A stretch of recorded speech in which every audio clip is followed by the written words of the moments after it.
যে মসজিদে সামনের কাতারওয়ালারা পিছনের কাতার থেকে বাচ্চাদের চেঁচামেচির আওয়াজ না শুনে সেই মসজিদ তালা লাগিয়ে যাওয়ার কি করো? ভয় করো, ভয় করো।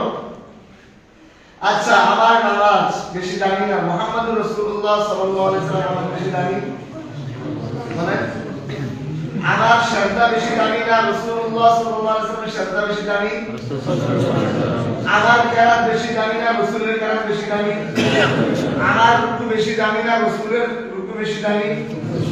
রাসূলুল্লাহ সাল্লাল্লাহু আলাইহি ওয়াসাল্লাম মসজিদে নববীতে নামাজ পড়ছেন, ইমামতি করছেন, মসজিদে নববীর বেশি দাম নাকি এই মসজিদের বেশি দাম? মসজিদ হিসাবে কিন্তু সারা দুনিয়ার সমস্ত মসজিদের দাম আছে, কিন্তু এই মসজিদে এক রাকাত পড়লে 10,000 টাকার সওয়াব হবে না, 1000 টাকার সওয়াব হবে না, কি বলেন?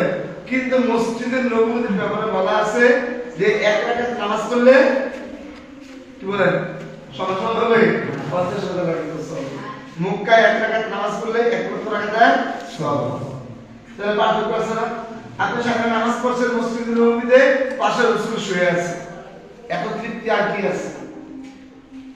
তো রাসূলুল্লাহ সাল্লাল্লাহু আলাইহি সাল্লাম সিজদায় গিয়েছেন, মাথা উঠাচ্ছেন না, কি করছেন না? মাথা উঠাচ্ছেন না, অনেক করে হয়ে গেছে।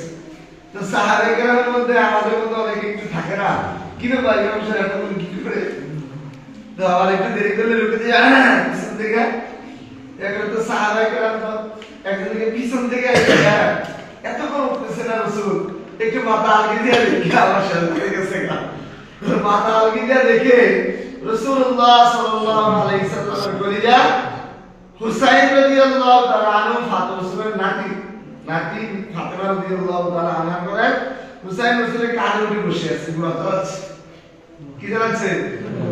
ঘোড়া চালাচ্ছে, পিঠে উঠে আছে। এখন যদি রাসূল মাথা উঠায় তাহলে হুসাইন পড়ে যাবে, এই জন্য রাসূল উঠতেছে না। চিন্তা করে দেখেন, রাসূল সাল্লাল্লাহু আলাইহি সাল্লাম সিজদায় আছেন, পিঠে আরেকজন উঠে আছে একটা বাচ্চা, এই বাচ্চাটা উঠলে ব্যথা পাইতে পারে, কষ্ট পাইতে পারে, এই জন্য রাসূলুল্লাহ সাল্লাল্লাহু আলাইহি সাল্লাম মাথা উঠাচ্ছেন না। এবার চিন্তা করে দেখেন তো, আজ আপনাদের মধ্যে অবশ্য হাওয়া গিয়েছে, আমরা তো আসা নেই নাকি? আচ্ছা দেখ, তো মসজিদে নববীতে গেলে, মক্কায় গেলে দেখা যায় ওই জায়গায় বাইরে এই পিচ্ছি পিচ্ছি বাচ্চা দৌড়াদৌড়ি করে, অনেক ছোটাছুটি করে, নামাজের আগে যা দৌড়ায়, পাশে যা দৌড়ায়, এইভাবে দৌড়ায়, মদিনার যত বাচ্চা আছে সব দৌড়াতে থাকে। এবং আসরের পরে প্রত্যেকটা পিলারের নিচে একজন শিক্ষক দেওয়া আছে, আলিম ভাতা পড়া, যে যেটা পড়া সেখানে পড়তে থাকে, পড়াতে থাকে, ফ্রি বাংলা। কেন? কারণ ওই রাসূলুল্লাহ সাল্লাল্লাহু আলাইহি ওয়াসাল্লাম জমানা থেকে শুরু হয়েছে, আজও চলছে, চলবে, বাচ্চাদেরকে মানুষ করা। বাচ্চারা হচ্ছে মসজিদের আসল প্রাণ। যে ঘরে সবসময় বাচ্চা থাকে, দেখবেন এই ঘরটা একটা আলাদা পর্দা দেওয়া থাকে। আবার দাদার মন খারাপ, কি হয়েছে? তাহলে নাতিরা ঘরে নাই, কোনো আওয়াজ নাই, কিছু না, তাড়াতাড়ি তোর বউয়ের বাড়ির পাড়া কতদিন আমি বাবা হইতে বেড়াইবো, আমার নাতি থাকলে তো একটু আওয়াজ টাওয়াজ করে ভালো লাগে, কি বলেন এমন না?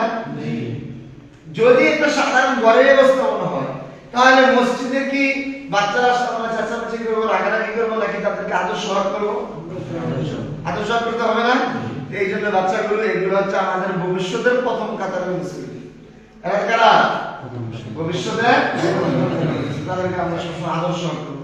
তারা যদি কখনো মসজিদে এসে চিল্লাচিল্লি করে আওয়াজ করে, আপনারা কিচ্ছু বলবেন না, কোনো চোখ রাঙানি দিবেন না। তারা যদি মসজিদের পিছনে দৌড়াদৌড়ি করে, তাও কিছু বলবেন না জুমার সময়। কারণ তারা যদি মসজিদে না এসে বাড়িতে থাকে, তাহলে মোবাইল টিপে, কি বলেন?